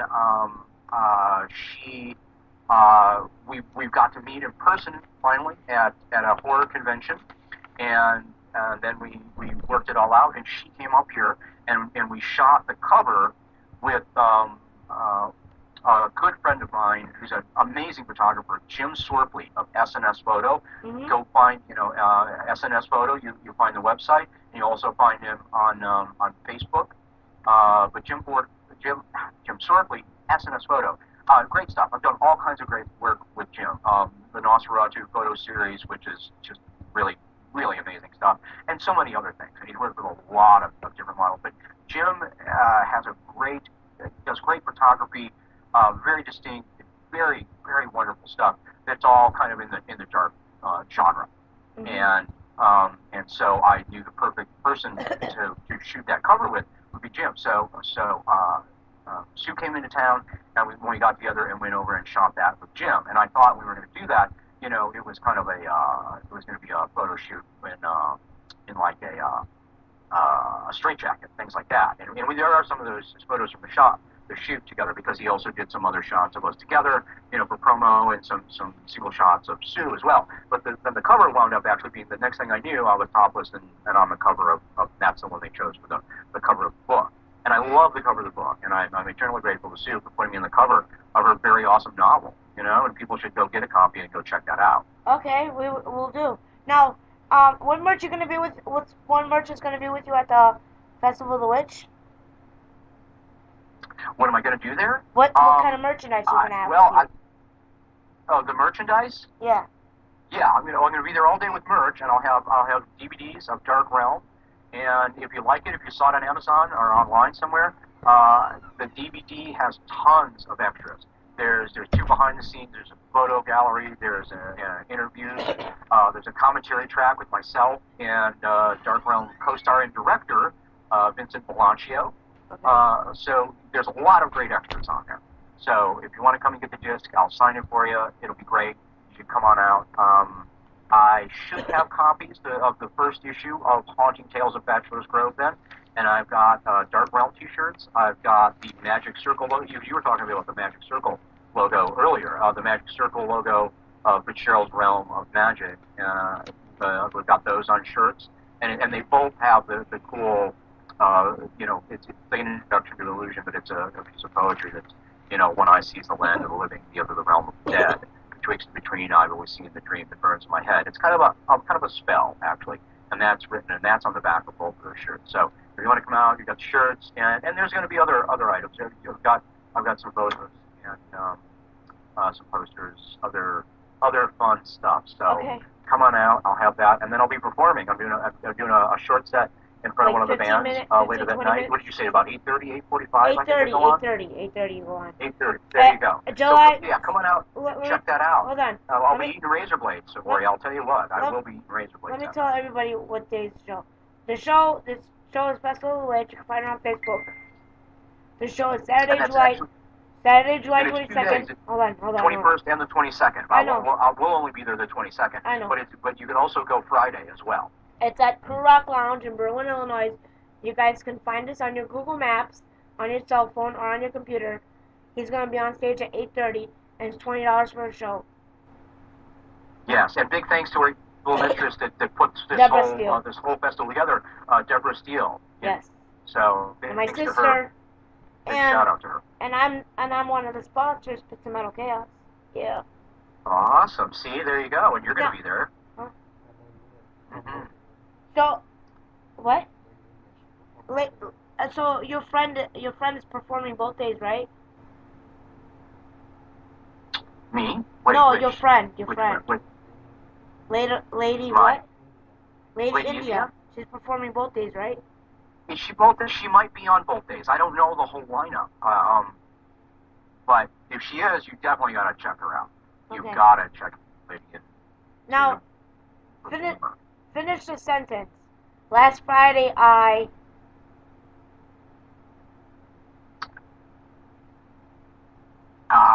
What did you do Friday?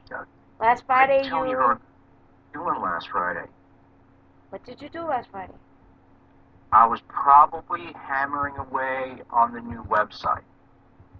We're retooling FitzgeraldRealm.com right now. And it looks good, but there's still I'm on a learning curve, learning how to program and everything. So if you go to the thing, it might not have all the events loaded in quite yet. It will this week. But you can find all these events we've mentioned online on the social media and everything. And, they have their own websites as well. So I'm pretty sure I was working on that, especially late night. So that's what I've been doing. Because I don't think I was I wasn't doing a show last Friday, so I was working on some other stuff. It's always, there's no rest for the wicked. I'm always working. Wait. Yes. Your shows include decapitating and cremating your lovely companions? Yes. Really? Yes. How the hell you do that? Very well. Otherwise they wouldn't be coming back the next show. So yeah, you can see it if you go to my my. Do you have a YouTube Go to link? my website or go to my Facebook page, and you'll see the video of me on television. Do you have a YouTube link? Decapitating. Do you have a YouTube link? YouTube. Yeah. YouTube channel. You got a YouTube channel? Yeah, it's on YouTube as well. It is also on YouTube. What would it be called under YouTube? Yeah, it's either Ron Fitzgerald or Master Ron Fitzgerald. I think it says on WGN, something like that. Really? Yeah. Master Ron So you can see the Fitzgerald? video. It's a featured video on my Ron Fitzgerald Realm page on Facebook, and it's also featured on the front page of my website, FitzgeraldRealm.com. Yeah, I already got the website. I already put that up. No, I already put that up in the info link on this interview. Also, you got a devilish charm, I see. Well, thank you. You know, it goes along with the rest of the show. Yo. See, the show, a lot of people see the imagery online and things like that, and they just see the photos, and they think it's really, and it is. It draws from dark culture and everything. Now were you born with vampire teeth? Wait. There's a lot of wicked fun. It's just me being a weirdo and hosting things, too. Ron. Yeah. Were you born with vampire teeth? They came in later. I was born with a vampire tooth. Were you? Do you really have fangs? I have a fang, yes. I had two, but the other one broke off. Very cool. And do you like to bite people? Yeah. See? All right. Well, that's good. You squirmed a little bit there, so I figured that, that biting thing's got to be something that you're working, right? No, I can bite people. Draw blood. Perfect. So, okay, you're gonna eat these blades and the illusion show at Festival Witch? That'll be crazy. It's gonna be crazy to see. You'll get to see it live and in person. That's gonna be crazy. It will be nuts. That whole show's gonna be great. It'll be very nuts. A lot of great metal bands, a lot of great vendors, a lot of cool stuff there. So come on out. So you also do the Indie Horror Film Festival, right? I have. I've done that, and I'm almost always at the Chicago Horror Film Festival. Which will take place the one in at the end of September. Pardon? Is it the one in Schaumburg? No. Well, you know what? I'm not sure. I think they got caught in some trouble. The venue was having some issue, so they're moving. They were going to be at one theater, and they're looking for another venue right now. So I'm not sure what's going to settle, but you'll see it on their. You go check out their Facebook page. Because I know website. I went 2 years in a row. ChicagoHorrorFest.com. Yeah. No, that was Days of the Dead. No, I went to Days of the Dead. Oh shit. Do you ever go to Days of the Dead? I have. I go to Days of the Dead. I've been there. I was a guest down there. Sudette and I were guests together. What year? And did a book release party for Electric Angel at Days of the Dead in Indianapolis. What year? A few years ago. I don't remember the exact year now. I was It all kind of blurs after a while. The last Days of the Dead convention I went to was in 2012. Yeah. Yeah, that's the last one I went to. Yeah, they've also done Horror Hound down there as well. So both of those, and then then I've got all the favorites up there. The ones up here are going to be good that you come out to at Dark History and Horror Con and Flashback Weekend. Definitely check out Flashback Weekend. It's been one of the big mainstays, here in horror, right here in Chicago. Have you ever met Sid Haig of Devil's Reject? Who? Sid Haig of Devil's Reject. I can't make that out. Who? Devil's Reject, Rob Zombie movie, Sid Haig, the actor. Have you met him? Sid. Thank you. You know, you were saying it fast, and the phone was garbling it up. Yes, I have met Sid. He was one of the first people I met at the very first convention, the Spooky Empire convention, that I was actually asked to be a guest. And it's down in Florida, and I was performing down there, and I was a guest all weekend, and I was packing up for my table and headed out the door, and I ran right into Sid. He was one of the first people I met there, and Sid's big. He's a big dude. He's like a wall. Yes. Massive, cool, but he's very cool, and I love Captain Clothing and all the other stuff he's done, and his old work is really fun too. So yeah, and he was another nice to me. We took a picture right there and we chatted for a minute.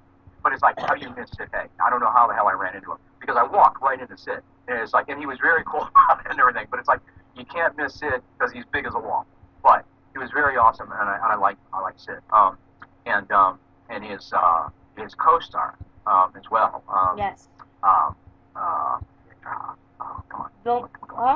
Think of Bill Bill Moseley. Yeah. Bill Moseley's always been awesome as well, and I've met and chatted with Bill, you know, when we were guests at a lot of different, you know, conventions together and stuff, going all the way back to when Fangoria was still doing conventions and things like that. And Bill's always been just nothing but very, very cool, you know, to go up and chat with. So, you know, if you get a chance to go meet Sid or Bill, go hang out with them. They're very cool. 2012, I met Sid Haig. He kept me and Dave by him for 2.5 hours. Chatting with us. Yep. He loved us. That's awesome. I was sitting by him for like 2 hours in a chair. Chatting with him. Nice. Yep. Yeah, I remember, and Bill, yeah, and Bill's so cool. He took me and he introduced me to Tom Savini. And Tom Savini, you know, who's been in so many films, Dusk Till Dawn, he has done makeup and everything.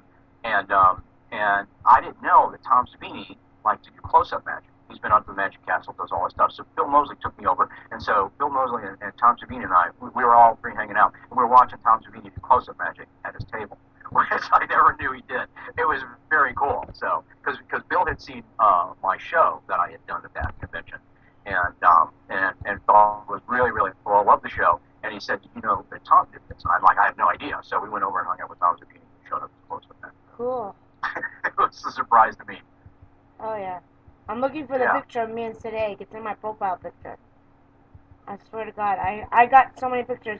When we went to the Days of the Dead convention, I mean, that was a crazy ass time. Days of the Dead's always, it's a good show. That's you know, it's fun. They get some cool guests. I wanted to go last time they had. Wasn't the Days that was Cooper, and I did not get. I was too busy. I had my own gig going, and I was working on a film, and I couldn't get over there.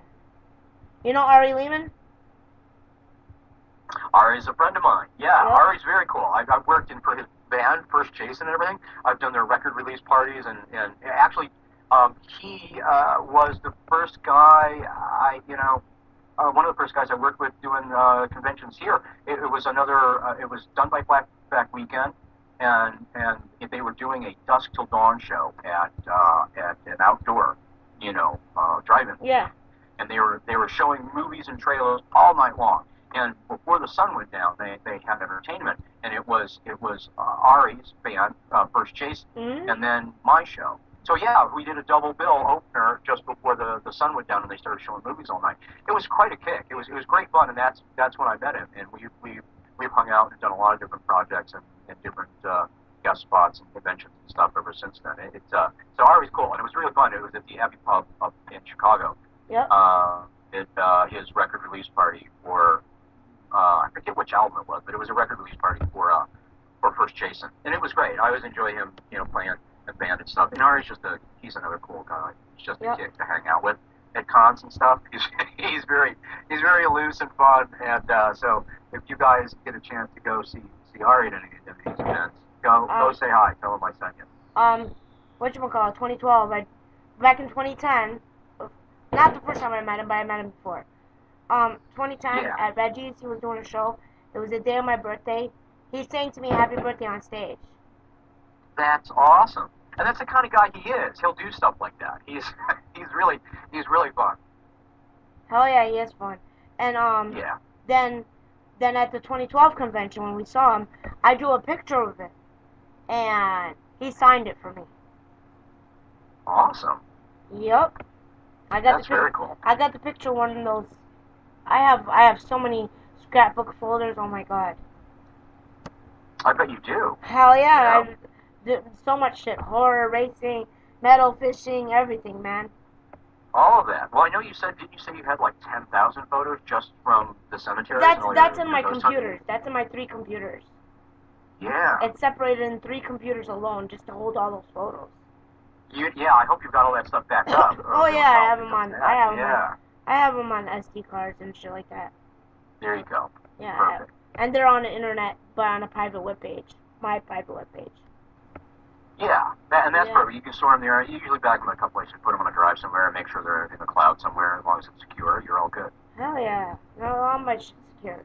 Don't worry. I got all secured. Yeah, I mean, dude, I can't wait to meet you, man. Yes, likewise. Likewise. It'll be great to meet you. I'm gonna have so many photos for you, show them to you. I'm gonna probably, and tonight I'm gonna draw a picture of you. Awesome. Or like a cartoon-like That's yeah. picture. And have you sign it. Very cool. I can't wait. We got to do a picture together too at the game. Yeah, we'll photobomb Facebook and Instagram and all that shit. We'll photobomb it. Absolutely. We have to torture Facebook in any way we possibly can. And with all our photos any other internet media social sites. Yeah. I got so many social media sites. Oh my god. So, what media sites can people find you on? What media sites do you have? How many sites? Yeah, how many sites do you have? Where can they find you at? They can find me at FitzgeraldRealm.com. You can learn all about Dark Realm and at DarkRealmMovie.com. You can find me on YouTube. Search under Ron Fitzgerald or Master Ron Fitzgerald. Things will come up. I haven't consolidated it all into one channel yet. That is on an ongoing project right now. Okay. And then you can find me on Instagram, on Twitter, on What's Twitter's Facebook. name? Twitter there's a Twitter account for Dark Realm. There's a Twitter, a Dark Realm account on Facebook, as well as an account for that's under Ron Fitzgerald Dark Realm in quotations for the movie, and just Ron Fitzgerald Realm is my regular site where you can go and see all the stuff about all the shows and everything I'm doing. A lot of times it winds up on both of those sites, but the other one, the Dark Realm page, is basically for all the news of where the movie's coming out, where you can find it out in the marketplace, and where it's playing at festivals and other events, things like that. Okay. So there's all of those. And I think I mentioned the Instagram. The Instagram is cool. I like the Instagram. It's a little simpler. You can't share as much stuff and links and things like that, but it's kind of fun, for visual and short form. I got a fan. Hilda. She's like, ask Ron, besides doing illusion shows, what makes you happy? Well, no, what about these shows make me happy? Hold on, we got someone in Nebraska calling in. Hello? Yeah. Hello? Hello? Who is this? This is Tom. Tom? What's up, Tom? You're on air with Ron. I just got a quick question for Ron. Okay. Can you hear him, Ron? Yeah. Okay. Hey, Tom. Ron, I was wondering, what's your favorite project you've worked on so far? My favorite what? Project. Your favorite project? My favorite project? Like any project, or you mean movie project or something like that? Absolutely, anything you say about. I'd have to say Dark Realm because it combines the stage show along with a horror film, and it's been a really cool experience for me to make that and to collaborate and work with all the other performers I did. I mean, it also features Vincent Bellagio, Kaylee Williams, Heather Dorr, who's out in LA now, making waves out there. Lady India is in it. Cherry's Jubilee is in the movie. Craig Lemons, Burke, and Al Burke is our friend who have worked with him in many other movies, including Magus and Blood Gnome and things like that, along with Vincent Bellagio. And Al is also in Adam Sandler's The Wedding Singer. So to have all those people want to come in and get them into my project and do Dark Realm like that, and it's just been really fun, and it's still outreaching. an audience. Oh, is he there? Oh, he hung up. Oh, sorry. All right. Okay. And Hilda's asking. Thanks for calling in. Okay. Thanks for calling in, Tom. Thank you. I'm shutting off my phone now. No more calls. So, no more calls, everybody. That's fine. Okay. Now. Yeah, thanks for calling in, Tom. I hope that answers your question. If not, message me. And now Hilda's asking, besides doing illusion shows, what makes you happy? Oh, besides the illusion show, what makes me happy? Yes. Spending quality time with friends and people that I love and enjoy. That makes me very happy. Oh, hold on.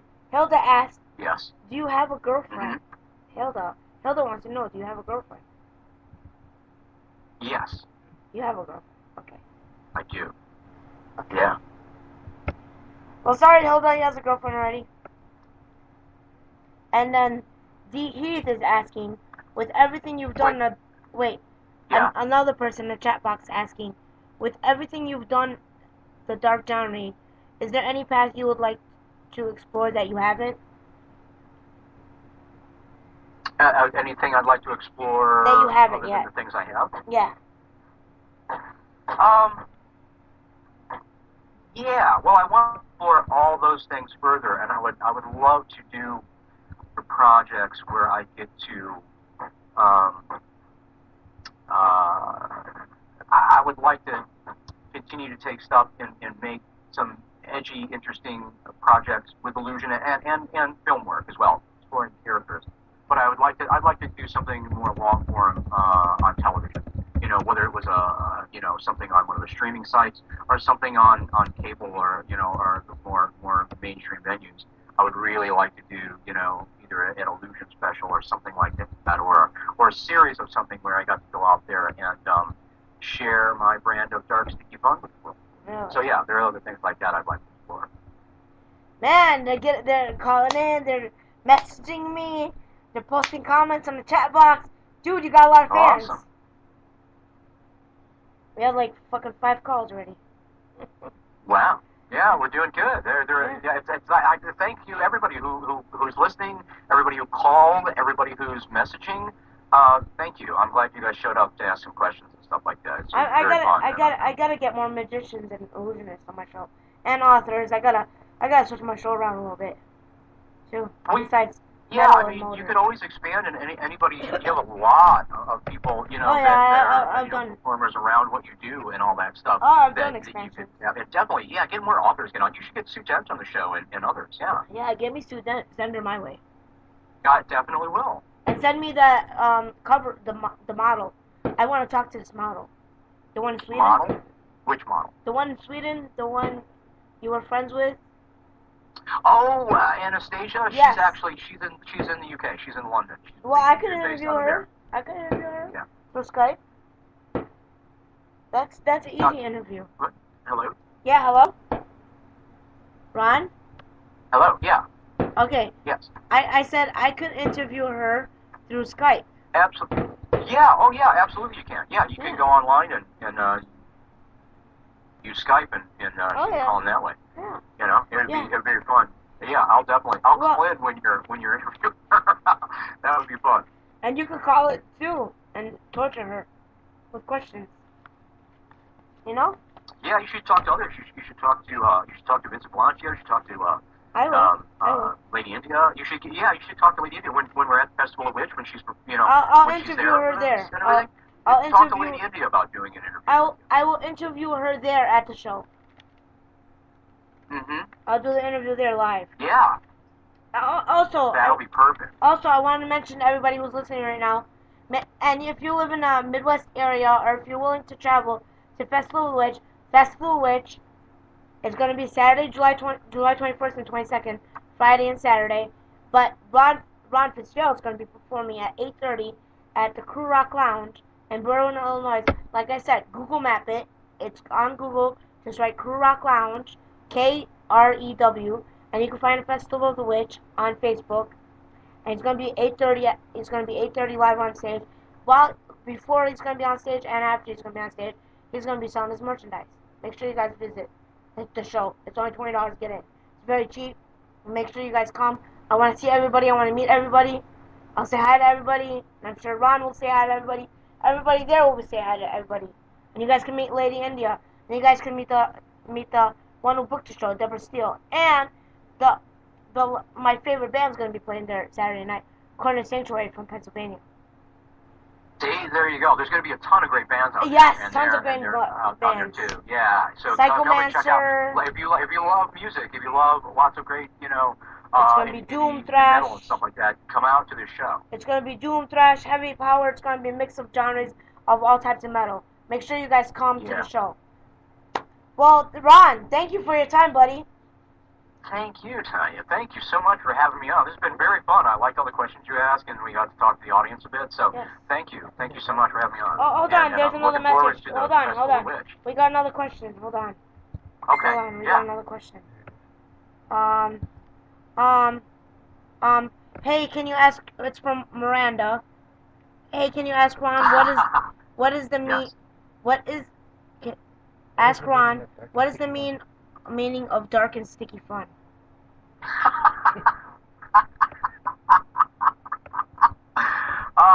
Well, Miranda, she's quite a fan of dark sticky fun herself, I do believe.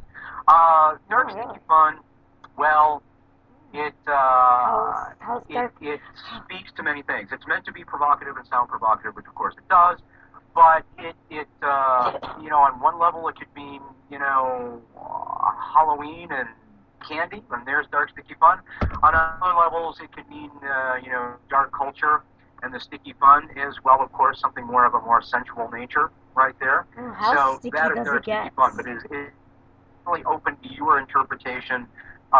Whatever dark sticky fun lives within your dark sticky mind, you will bring that to it, and that applies. So it is meant to be kind of open. But dark sticky fun is exactly that. And it speaks a lot to, like, in what I do in the show. The illusions and the aesthetic and the music are all very dark culture.